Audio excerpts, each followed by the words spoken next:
Assalamualaikum warahmatullahi wabarakatuh. Di sini saya dari kelompok 3 akan mempresentasikan hasil kerja kelompok kami.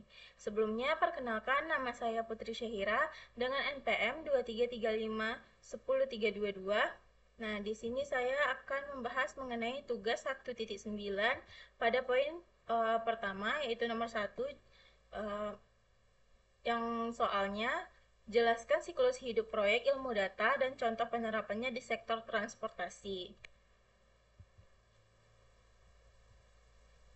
Nah, siklus hidup proyek ilmu data itu biasanya terdiri dari beberapa tahap yang saling berkesinambungan. Ini terdapat 11 uh, Nah, di sini terdapat 11 tahap yang saling berkesinambungan, yaitu pada tahap pertama, yaitu pemahaman masalah bisnis atau business understanding. Nah, pada tahap ini, tim proyek harus memahami permasalahan yang ingin dipecahkan, tujuan bisnis, serta batasan-batasan yang ada, baik dari segi waktu, sumber daya, dan juga regulasi. Nah, hasil dari tahap ini itu adalah rumusan masalah yang jelas mengenai indikator keberhasilan dan juga ruang lingkup proyek. Lalu nomor 2 yaitu pemahaman data atau data understanding. Nah, setelah tujuan ditetapkan, tim akan mengidentifikasi sumber daya data yang relevan, lalu mengumpulkannya, mengeksplorasi karakteristik setiap dataset termasuk struktur, tipe variabel, dan juga kualitas data. Lalu yang ketiga di sini adalah persiapan data atau data preparation. Nah, data yang sudah dikumpulkan itu biasanya belum siap digunakan langsung oleh model. Tahap ini meliputi perbaikan kualitas data, yaitu mengisi nilai kosong, menghapus duplikat, dan juga mengatasi outlier. Lalu, transformasi variabel dan penggabungan data dari beberapa sumber ke format yang seragam. Yang keempat, ada eksplorasi data dan juga analisis deskriptif. Nah, di tahap ini dilakukan analisis statistik dan juga visual terhadap data, melihat distribusi variabel, korelasi antar variabel, pola waktu, dan identifikasi anomali untuk mendapatkan insight awal yang dapat membimbing permodelan.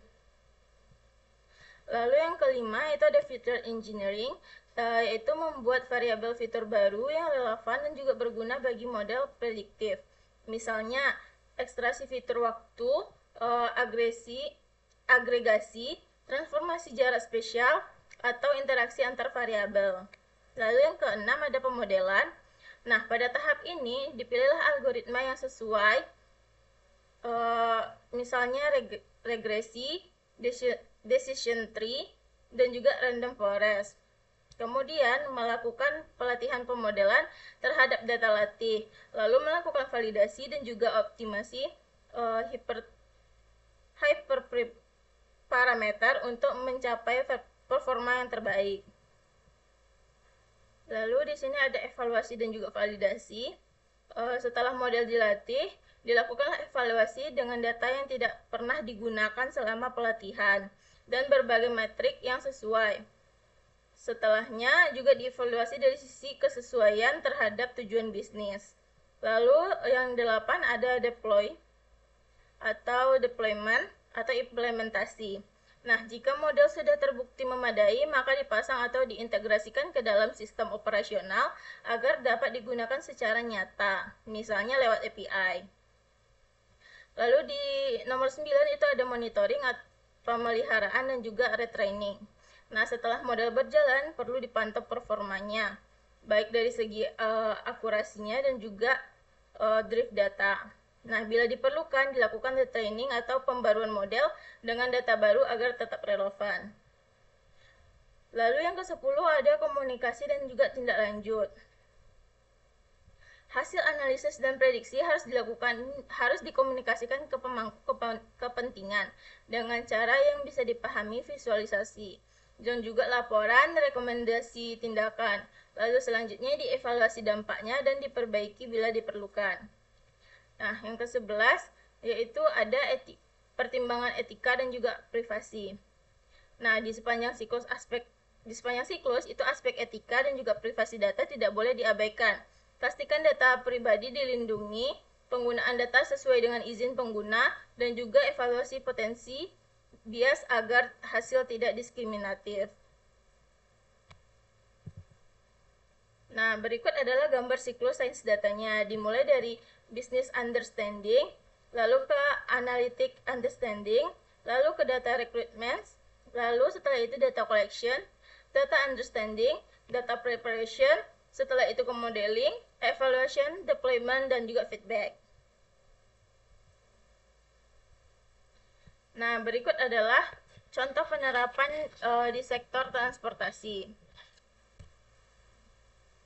Perusahaan transportasi daring itu menggunakan ilmu data untuk memprediksi permintaan layanan dalam jangka pendek agar waktu tunggu penumpang tetap di bawah 5 menit dan jumlah driver idle berkurang. Data yang digunakan itu biasanya mencakup pesanan historis, jumlah driver aktif, kondisi cuaca, lalu lintas, serta event lokal. Nah, data juga dibersihkan, digabungkan, dan diolah menjadi fitur yang relevan seperti jam, hari, cuaca, serta karakteristik zona kota. Lalu, mode prediksi yang digunakan antara lain itu adalah XGBoost, lalu ARIMA, atau LSTM. Kemudian, dievaluasi menggunakan metrik seperti RMSE dan juga MAE, serta diuji terhadap target bisnis. Setelah diterapkan, sistem menghasilkan prediksi permintaan setiap 15 menit untuk membantu penugasan driver secara efisien. Nah, dalam proses ini, aspek etika dan privasi dijaga dengan menganonimkan data pengguna dan juga driver. Menggunakan data lokasi dalam bentuk agregasi zona, serta membatasi waktu penyimpanan data sesuai dengan kebutuhan. Nah, pendekatan ini membantu perusahaan meningkatkan efisiensi layanan sekaligus menjaga tanggung jawab etis dalam pengelolaan data. Selanjutnya akan dijelaskan oleh rekan saya. Baiklah, di sini saya akan melanjutkan penjelasan dari rekan saya. Sebelumnya, perkenalkan nama saya Nisa Rahmadani. Di sini saya akan menjelaskan pertanyaan nomor 2, yang dimana pertanyaannya adalah gambar dan jelaskan hubungan antara ilmu data, statistik, machine learning, dan big data dalam satu diagram Venn. Nah, teman-teman pasti bertanya nih, apa sih ilmu data atau data science? Nah, ilmu data atau data science itu pada dasarnya adalah disiplin terapan yang menggabungkan teori dan teknik dari beberapa bidang untuk menggabungkan teori dan teknik dari beberapa bidang untuk mengekstraksi wawasan atau insight dan mendukung pengambilan keputusan berbasis data. Nah, 3 pilar yang sering disebut dalam statistik adalah statistik, machine learning atau ML, dan big data atau data engineering. Nah, diagram Venn ini membantu memvisualisasikan bahwa masing-masing bidang itu punya area kepakarannya sendiri. Nah, yang pertama kita akan membahas statistik. Nah, statistik itu adalah cabang ilmu yang mempelajari pengumpulan analisis, interpretasi, dan penyajian data. Nah, fokusnya itu pada inferensi atau menarik kesimpulan dari sampel ke populasi. Dan estimasi itu ketidakpastian dan pengujian hipotesis serta model probabilistik.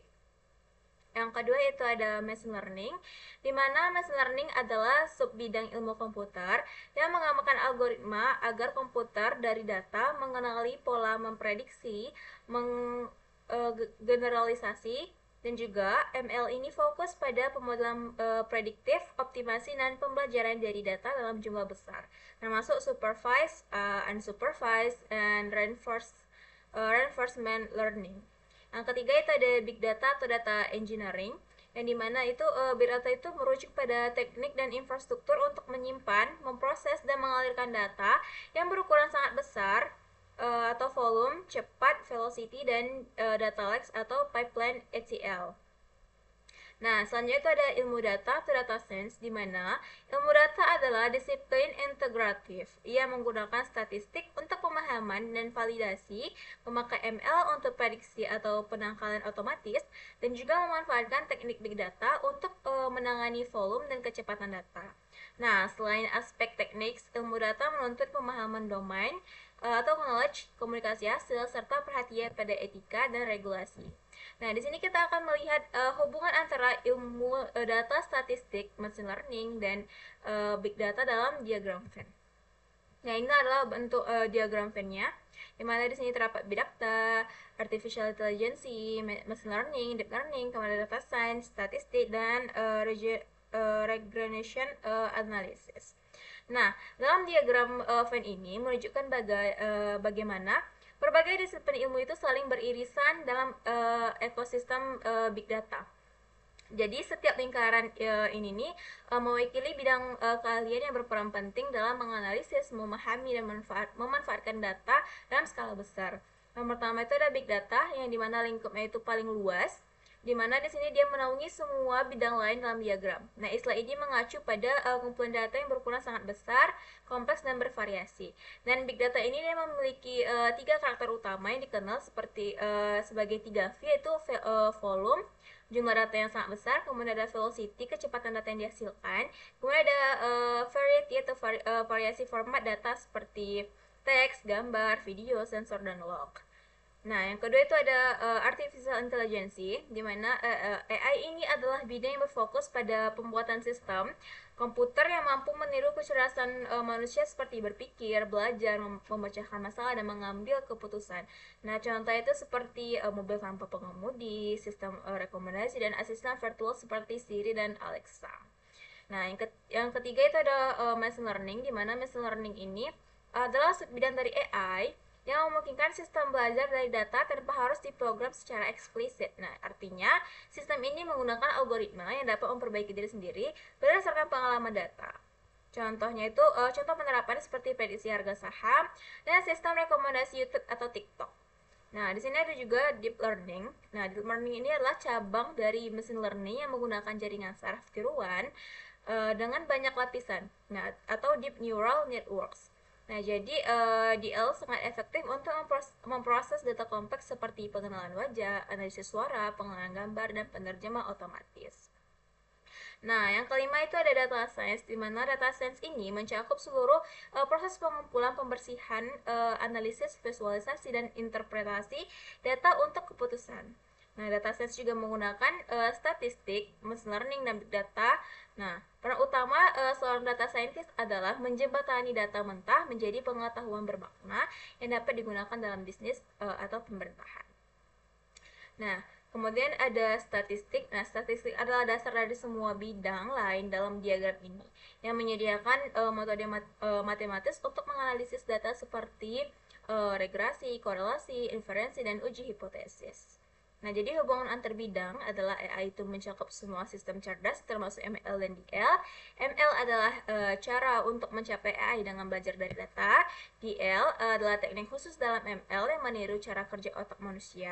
Sedangkan data science itu menggunakan ML dan statistik untuk menemukan wawasan, dan statistik menjadi fondasi dari semua analisis data dan algoritma pembelajaran.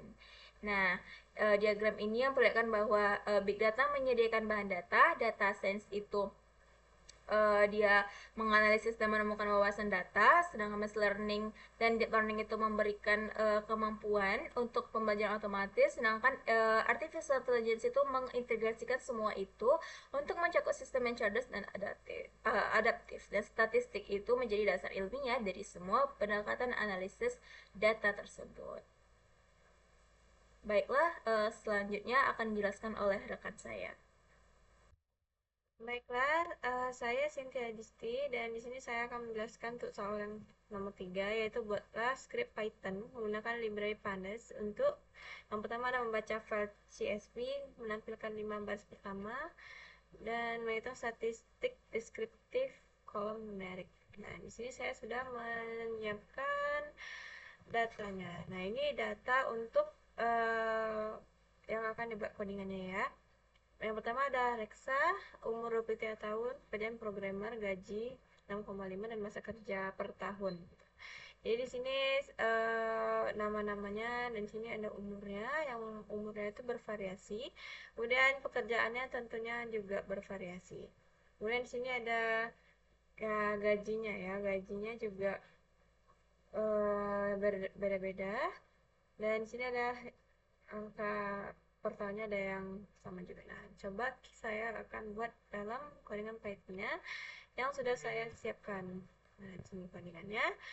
Dan di sini saya akan menjelaskan terlebih dahulu tentang program yang saya buat ini menggunakan bahasa Python dengan library pandas untuk mengelola dan menganalisis data berbentuk tabel. Nah, tabel yang tadi ini.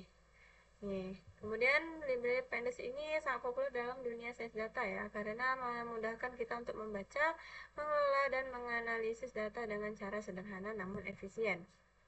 Jadi, langkah pertama dalam program ini adalah yaitu melakukan import Panda SPD. Nah, ini bagian sini yaitu untuk memanggil library pandas dan memberikan alias PD. Nah, agar mudah digunakan pada baris-baris berikutnya. Kemudian kita akan membuat sebuah dictionary bernama data itu di sini. Jadi ini nih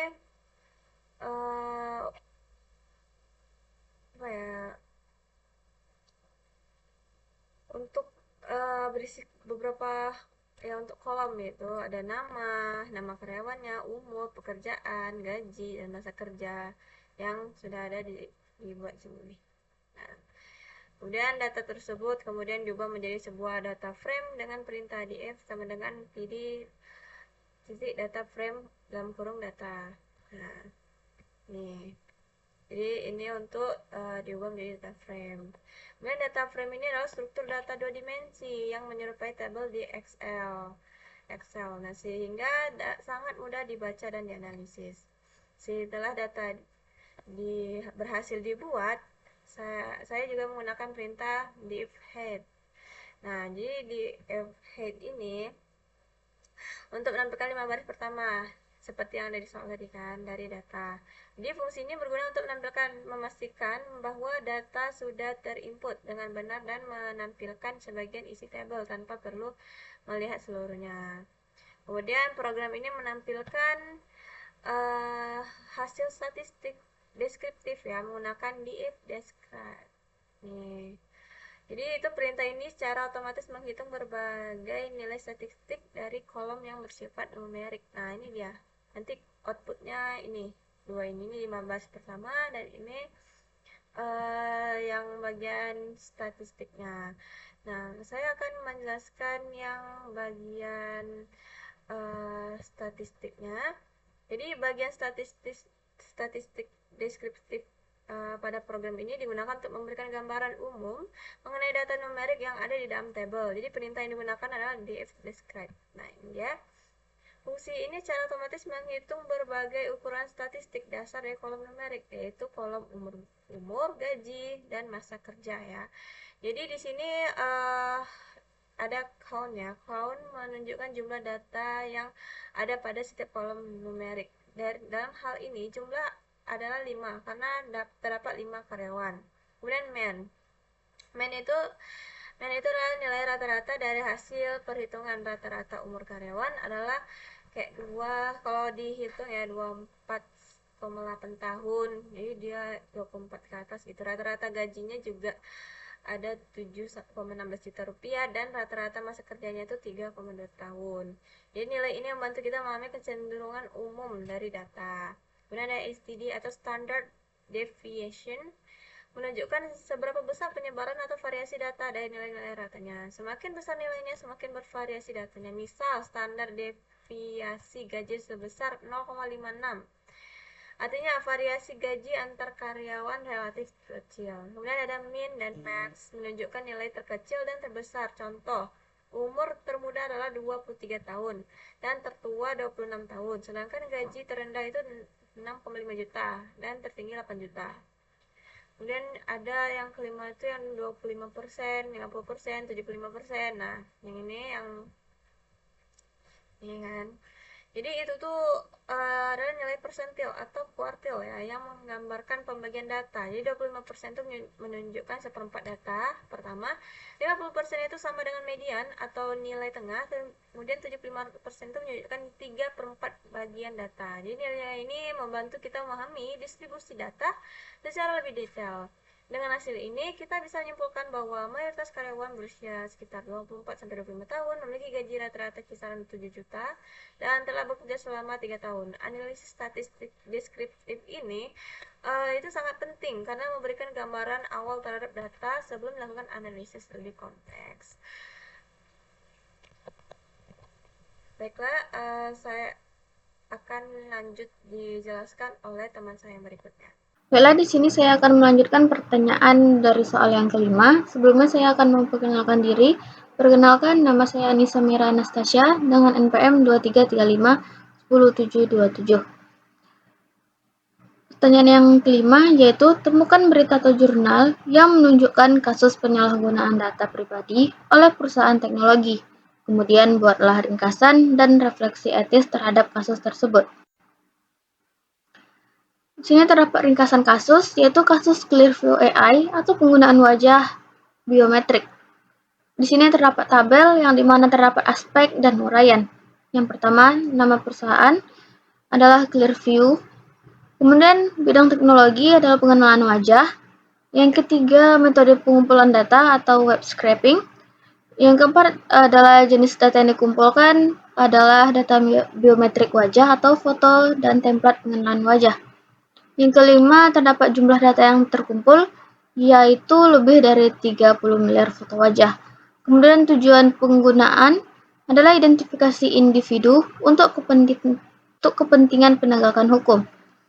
Kemudian yang ketujuh adalah masalah utama, yaitu pelanggaran privasi karena tidak ada persetujuan pengguna. Kemudian regulasi yang dilanggar, yaitu GDPR, BIPA, dan UU Perlindungan Data Nasional di beberapa negara. Kemudian yang kesembilan adalah negara yang memberi sanksi, yaitu Perancis, Italia, Yunani, Belanda, dan beberapa negara bagian Amerika.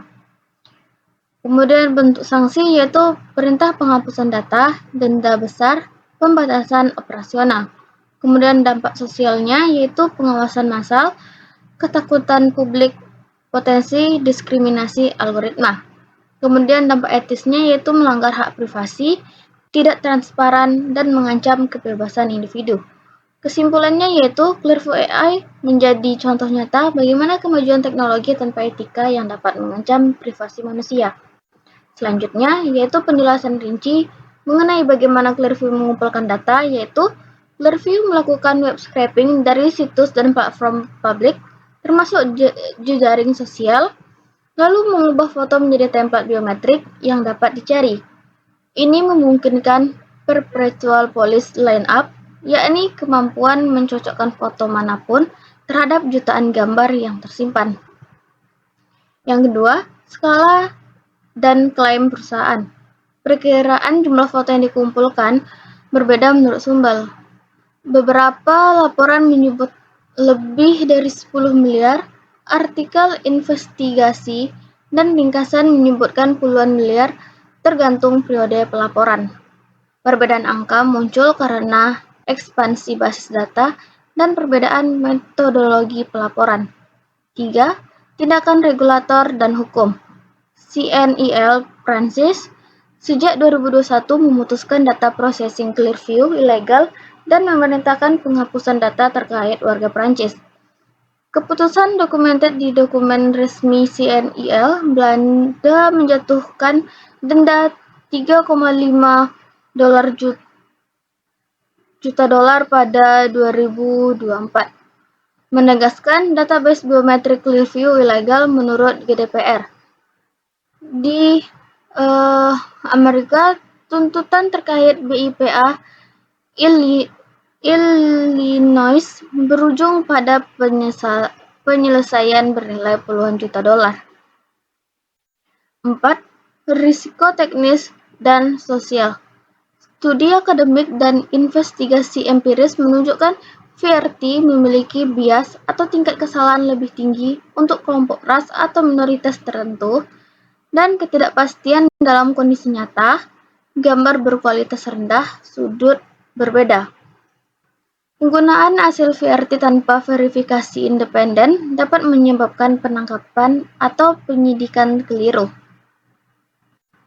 Selanjutnya yaitu cara kerja sistem. Yang pertama, Clearview melakukan web scraping, yaitu mengambil foto yang tersedia secara publik dari internet. Kemudian, setiap foto diproses dengan algoritma pengenalan wajah yang menghasilkan template biometrik atau pola unik wajah seseorang. Selanjutnya, template ini disimpan dalam database besar yang dapat dicari oleh klien, misalnya polisi. Dan yang terakhir, ketika pihak berwenang mengunggah foto seseorang, misalnya dari CCTV, sistem mencocokkan dengan database dan menampilkan hasil kemiripan serta sumber foto tersebut, misalnya akun media sosial. Selanjutnya adalah refleksi etis terhadap kasus tersebut. A. Pelanggaran prinsip privasi dan persetujuan. Mengambil foto publik dan menggunakannya untuk identifikasi tanpa pemberitahuan atau persetujuan melanggar prinsip informated consent dan otonomi individu. Data biometrik bersifat permanen, berbeda dengan password yang bisa diganti, sehingga pelanggaran ini sangat serius. B. Risiko pengawasan massal dan kebebasan sipil. Database yang dapat mencocokkan wajah siapapun mempermudah pengawasan massal, pelacakan pergerakan, pemantauan aktivis, dan penindakan selektif.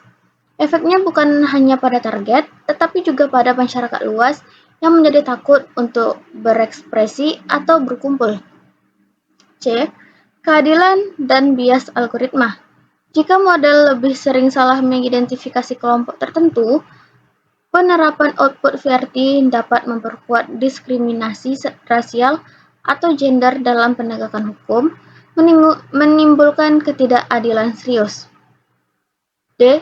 Transparansi dan akuntabilitas. Perusahaan harus terbuka soal sumber data, proses pelatihan model, asuransi atau false positive rates, dan daftar klien. Tanpa transparansi, publik dan regulator tidak bisa mengevaluasi risiko dan menuntut perbaikan. E. Tanggung jawab profesional. Pengembang, manajer produk, dan penasihat hukum yang terlibat berkewajiban untuk menilai dampak etis. Bahkan bila ada manfaat penegakan hukum, penggunaan teknologi harus proporsional, sesuai hukum, dan diiringi jaminan prosedural atau misalnya tidak boleh jadi bukti tunggal. Baiklah, selanjutnya akan dibacakan oleh teman saya. Di sini kita akan masuk ke dalam tugas 2.8. Di sini saya akan menjelaskan pada nomor 1, yaitu jelaskan perbedaan antara data ordinal dan juga data kategorikal disertai dengan contohnya masing-masing. Nah, data ordinal sendiri itu adalah data yang menunjukkan kategori dengan adanya urutan atau tingkatan tertentu. Namun, jarak antara tiap kategori tidak dapat diukur secara pasti. Artinya, kita hanya tahu urutan atau peringkatnya, tetapi tidak pernah tahu sejauh mana perbedaan antara kategori tersebut. Nah, ciri-ciri data ordinal yaitu memiliki urutan atau ranking tertentu, tidak bisa dihitung perbedaan kuantitatif antar kategori, dan biasanya digunakan untuk data yang bersifat penilaian atau persepsi. Nah, contohnya, di sini ada tingkat kepuasan pelanggan, yaitu bisa sangat puas, puas, cukup puas, dan juga tidak puas. Lalu, ada tingkat pendidikan, yaitu SD, SMP, SMA, S1, S2, dan juga S3. Lalu, di sini juga ada tingkat ekonomi, rendah, menengah, dan juga tinggi. Lalu ada nilai ujian dalam bentuk huruf, yaitu A, B, C, dan juga E. Sementara, untuk data kategorikal sendiri atau nominal, itu adalah jenis data yang menunjukkan kategori atau kelompok tertentu tanpa adanya urutan atau tingkatan antar kategori tersebut. Nah, nilainya hanya berfungsi sebagai label atau nama untuk membedakan suatu kelompok dengan kelompok lainnya. Data ini biasanya bersifat deskriptif dan tidak memiliki makna numerik yang bisa dioperasikan secara matematis. Ciri-ciri data kategorikal sendiri itu adalah tidak memiliki urutan atau ranking, tidak bisa dibandingkan lebih besar atau lebih kecil, umumnya digunakan dalam bentuk teks atau label. Contohnya, jenis kelamin, ada laki-laki dan juga ada perempuan. Lalu ada warna favorit, ada merah, ada yang berwarna biru, ada yang hijau, dan juga ada yang kuning. Nah, lalu selanjutnya tuh untuk contohnya itu ada kota asal. Kita berasal dari kota yang berbeda. Ada yang berasal dari Jambi, Pekanbaru, Medan, dan juga Padang. Lalu ada status mahasiswa. Ada mahasiswa yang berstatus aktif, cuti, lulus, dan juga tidak aktif. Baiklah, sekian dari penjelasan saya. Penjelasan berikutnya akan dilanjutkan oleh rekan saya. Nah, baiklah, di sini saya akan melanjutkan penjelasan dari rekan saya, yaitu pertanyaan kedua dan soal kedua, di mana buatlah ilustrasi yang menunjukkan hierarki struktur data, yaitu struktur, semi-struktur, dan unstructured. Nah, ini adalah gambar hierarki struktur data yang menggambarkan bagaimana data diklasifikasikan berdasarkan tingkat keteraturan dan format penyimpanannya. Ini adalah menampilkan data dan statistiknya. Nah, penjelasannya itu untuk struktur data adalah jenis data yang tersimpan dalam format yang sangat teratur, biasanya berbentuk baris dan kolom seperti dalam tabel. Nah, data ini mudah diolah menggunakan bahasa query seperti SQL dan sering digunakan pada database relasional.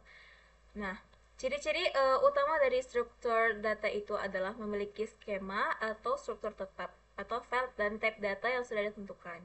Kemudian mudah untuk dicari, diurutkan, dan dianalisis menggunakan query. Nah, contohnya data mahasiswa dalam tabel Excel.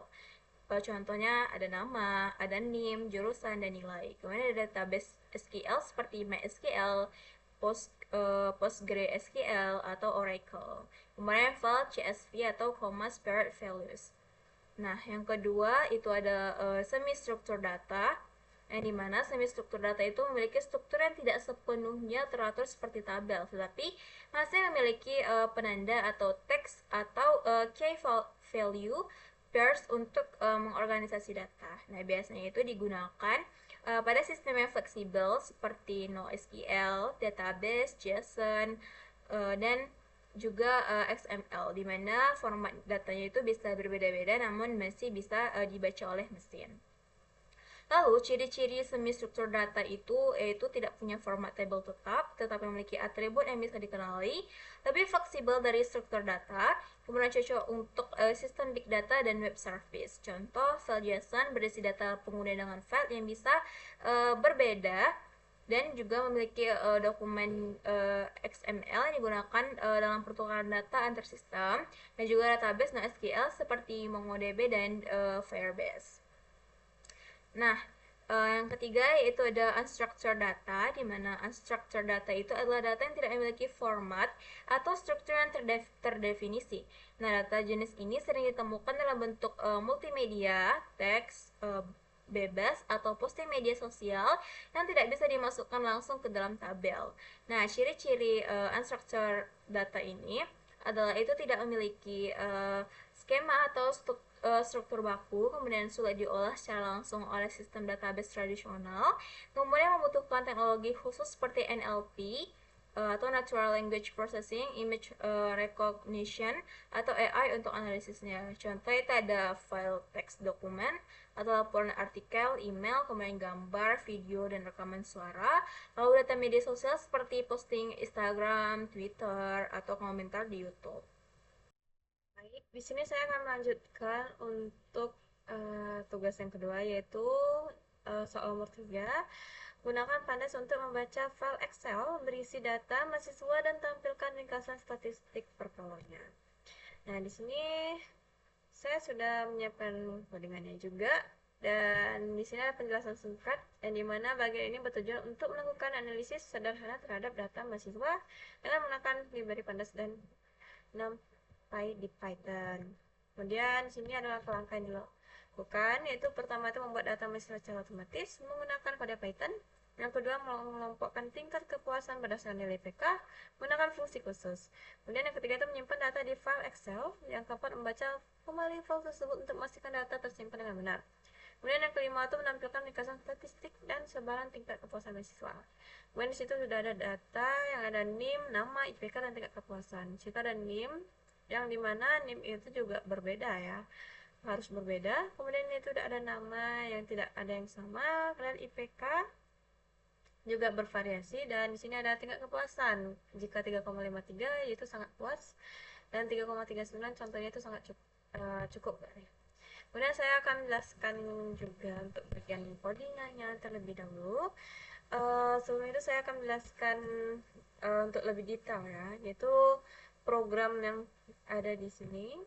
Ya, jadi program ini bertujuan untuk melakukan analisis ya terhadap data mahasiswa dengan menggunakan dua library populer di Python yaitu Pandas dan NumPy. Pandas digunakan untuk mengolah data berbentuk tabel seperti data mahasiswa, sedangkan NumPy digunakan untuk membantu dalam pembuatan data numerik secara acak. Kemudian langkah pertama itu dalam program itu melakukan import library dengan perintah ini dua ini. Ini berarti kita memanggil dua library utama yang akan digunakan dalam analisis data. Kemudian selanjutnya dibuat sebuah data mahasiswa secara otomatis menggunakan kode Python. Kode ini membentuk data dalam bentuk dictionary dengan beberapa kolom. Nah, kolomnya ini berisi name. Ini kolomnya name kayak berisi nama mahasiswa dari 23301 sampai 23310 gitu misalnya gitu kan. Kemudian situ ada nama, berisi nama mahasiswa, kemudian juga ada IPK, kemudian situ ada di IPK itu dihasilkan secara acak menggunakan fungsi np_random.uniform. Itu ada 3 titik jumlah apa ya? Situ ada IPK-nya yang artinya menghasilkan angka desimal acak gitu. Kemudian tingkat kepuasannya dihasilkan secara acak menggunakan mp.randomChoice dengan pilihan kategori seperti sangat puas, puas, cukup, dan kurang. Kemudian setelah data dibuat, data tersebut dimasukkan ke dalam data frame Pandas menggunakan perintah dv sama dengan pd.dataframe data. Nah, jadi data frame ini berfungsi layaknya tabel dalam Excel yang memudahkan kita untuk melakukan analisis lebih lanjut. Jadi berikutnya itu dibuat sebuah fungsi khusus bernama kategoris kepuasan atau IPK. Nih, yang kurang IPK ya. Jika IPK lebih dari 3,5 maka dikategorikan sebagai sangat puas. Jika IPK antara 3 dan 3,5 maka cukup. Jika kurang dari 3 maka kurang. Jadi fungsi ini kemudian diterapkan di dalam kolom IPK dengan menggunakan df tingkat kepuasan. Bagian ini sini, oke? Sama dengan ini bagian sini, ini kategori kepuasan itu, sehingga setiap mahasiswa itu akan otomatis memiliki tingkat kepuasan yang sesuai dengan nilai IPK-nya. Kemudian selanjutnya data mahasiswa disimpan ke dalam file Excel dan perintah dev.excel ini. Nah, jadi perintah ini tuh akan menyimpan tabel ke file Excel tanpa menyertakan indeks baris. Jadi kemudian file tersebut dibaca kembali untuk memastikan data tersimpan dengan benar menggunakan dev yang ini read ini baca ini Excel gitu kan. Jadi ini merupakan langkah terakhir program menampilkan statistik deskriptif dan sebaran tingkat kepuasan mahasiswa. Statistik deskriptif atau dalam kurung def.describe kurung akan menampilkan ringkasan nilai rata-rata, maksimum, minimum, dan sebagainya untuk kolom numerik seperti IPK. Sedangkan value counts itu digunakan untuk menghitung berapa banyak mahasiswa dalam tiap kategori kepuasan. Misalnya sangat puas itu 4 orang, cukup itu 3 orang, puas 2 orang, kurang itu 1 orang. Itu adalah contohnya. Dengan hasil ini kita dapat memahami secara umum distribusi IPK dan tingkat kepuasan mahasiswa dalam satu kelas. Nah, makanya nanti akan muncul tabel seperti ini. Oke, baiklah, itu saja yang dapat saya sampaikan, dan untuk materi selanjutnya akan dijelaskan oleh teman saya yang lain. Terima kasih. Perkenalkan, nama saya Rika Sapresa dengan nomor NPM 233510452. Di sini saya akan menjelaskan pertanyaan nomor 4. Ambil 100 data publik dari Open Data, pemerintah, BPJS, Google, dan sebagainya, dan klasifikasikan strukturnya. Di sini pengelola dan analisis data pasien BPJS Kesehatan. Data pasien BPJS Kesehatan dari berbagai kota di Indonesia digunakan untuk menganalisis kesehatan, seperti memantau persebaran penyakit dan mengevaluasi beban biaya kesehatan.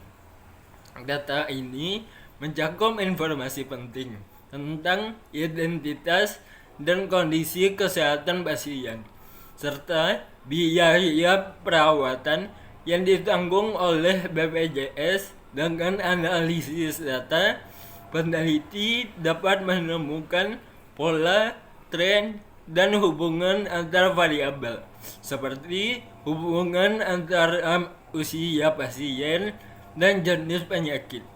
Data analisis menggunakan perangkat lunak seperti Microsoft Excel, Power BI, atau Python, sehingga data menjadi lebih terstruktur dan siap digunakan untuk proses analisis lanjutan, pelaporan, dan pengambilan keputusan strategis di bidang kesehatan. Baiklah, untuk penjelasan codingannya, di sini yang pertama ada import pandas SPD, digunakan untuk mengimport library pandas. Selanjutnya ada data, digunakan untuk membuat data awal. Selanjutnya ada DF, PD, data frame, data column, digunakan untuk membuat data frame. Selanjutnya ada print, data pasien, digunakan untuk menampilkan data pasien. Selanjutnya ada print statistik deskriptif, print DF deskriptif, digunakan untuk menampilkan statistik deskriptif. Selanjutnya ada print jumlah pasien per kota, print DF kota asal, value count, digunakan untuk menampilkan jumlah pasien per kota. Selanjutnya ada DF to Excel, digunakan untuk menyimpan data ke dalam Excel. Baiklah, berikut merupakan data pasien yang telah disimpan ke dalam Excel. Yang pertama ada nomor, ID pasien, usia, jenis kelamin, kota asal, rumah sakit, diagnosa, status keanggotaan, total tagihan. Untuk klasifikasi jenis struktur data yang pertama ada struktur data. Penjelasan, data yang tersimpan dalam format tabel memiliki kolom dan baris yang konsisten, mudah diolah menggunakan database atau pandas. Untuk contoh pada kasus, data pasien BPJS dalam file Excel atau CSV. Untuk jenis struktur data kedua ada semi struktur data.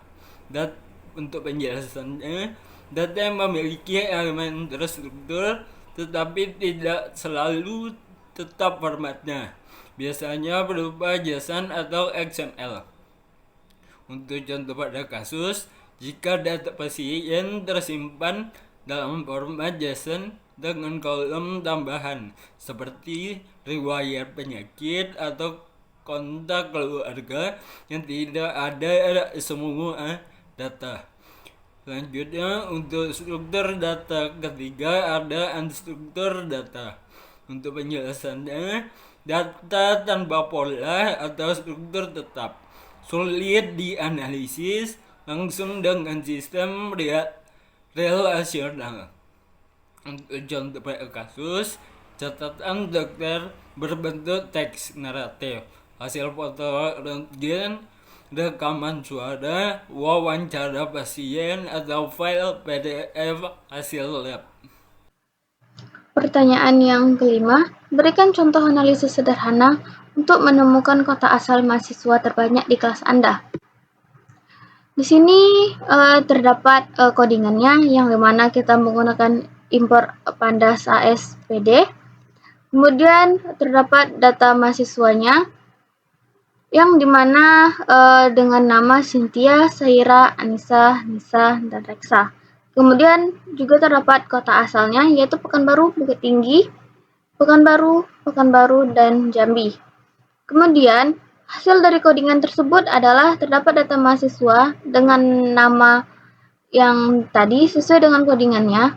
Kemudian jumlah mahasiswa berdasarkan kota asal yaitu Pekanbaru terdapat 3, kemudian Bukit Tinggi terdapat 1 mahasiswa, kemudian Jambi juga terdapat 1 mahasiswa. Jadi, kota asal mahasiswa terbanyak adalah Pekanbaru, yakni terdapat 3 orang, yaitu Cynthia, Anissa, dan Nisa. Program ini digunakan untuk mengelola dan menganalisis data mahasiswa berdasarkan kota asalnya. Langkah-langkah yang dilakukan dalam program ini antara lain sebagai berikut. Yang pertama, import library Pandas. Pada awal program digunakan perintah import Pandas ASPD untuk memanggil library Pandas yang berfungsi dalam pengolahan data berbentuk tabel seperti Excel atau CSV. Yang kedua, membuat data mahasiswa. Data mahasiswa disimpan dalam bentuk dictionary dengan 3 kunci utama yaitu name, nama, dan kota asal. Masing-masing berisi data 5 mahasiswa dengan beberapa berasal dari kota yang sama. Yang ketiga adalah membentuk data frame. Fungsi PD data frame atau data mahasiswa digunakan untuk mengubah dictionary tersebut menjadi data frame, yaitu struktur data seperti tabel yang mudah untuk dianalisis dan diproses. Kemudian yang keempat adalah menyimpan data ke file Excel. Perintah df to Excel atau konten atau data mahasiswa digunakan untuk menyimpan data mahasiswa ke file Excel dengan nama data mahasiswa 05 XLSX. Parameter indeks files digunakan agar indeks baris tidak ikut tersimpan ke dalam file.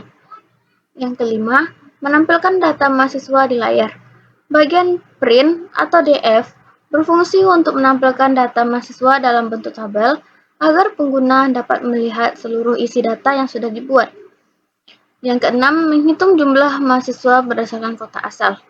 Fungsi DF kota asal, value counts, digunakan untuk menghitung jumlah mahasiswa dari setiap kota.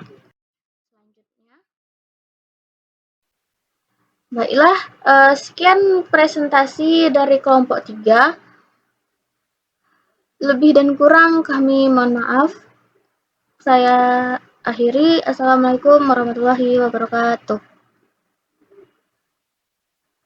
Baiklah, sekian presentasi dari kelompok kami. Terlebih terkurang kami mohon maaf. Saya akhiri. Assalamualaikum warahmatullahi wabarakatuh.